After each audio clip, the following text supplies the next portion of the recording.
आजही अनेक लोक मंत्रालयात कामासाठी जातात, पण तिथली गर्दी आणि लांबच लांब रांगा पाहून त्यांना कामाचा कंटाळा येतो। पण मात्र आता ती गर्दी कमी होणार आहे, कारण मंत्रालयात प्रवेशासाठी एक नवीन नियम लागू झाला आहे।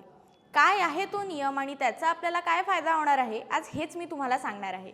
हे बाबा, मी एकता। मंत्रालयात काम असलं की एकतर आपल्याला ओळखीपासनं पास मिळवावा लागतो किंवा मग रांगेत उभं राहून पास काढावा लागतो। पण आता या दोन्हीचीही गरज नाही आहे, कारण मंत्रालयात प्रवेशासाठी डीजी प्रवेश नावाचा एक ॲप अनिवार्य करण्यात आला आहे। या ॲपवर नोंदणी करून तुम्ही मंत्रालयात प्रवेश मिळवू शकता। डीजी प्रवेश हा एक अधिकृत मोबाईल ॲप आहे। सामान्य नागरिकांना ऑनलाईन पद्धतीने मंत्रालयात प्रवेश देण्यासाठी हा ॲप तयार करण्यात आला आहे। या ॲपवर तुम्ही तुमच्या सोयीनुसार वेळ आणि तारीख निवडू शकता। काय आहेत नवीन नियम?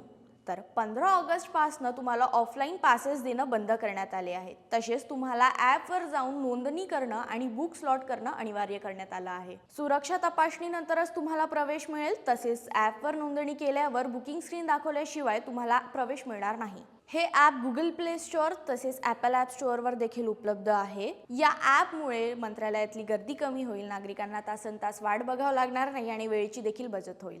म्हणजे आता मंत्रालयात जायचं असेल तर ओळखीतून पास मिळवण्याची गरज नाही, लाईनीत उभं राहायची गरज नाही। फक्त एक ॲप डाउनलोड करा, नोंदणी करा आणि मंत्रालयात प्रवेश घ्या। अशाच अन्य अपडेटसाठी बघत राहा आणि फॉलो करा हे बाबा।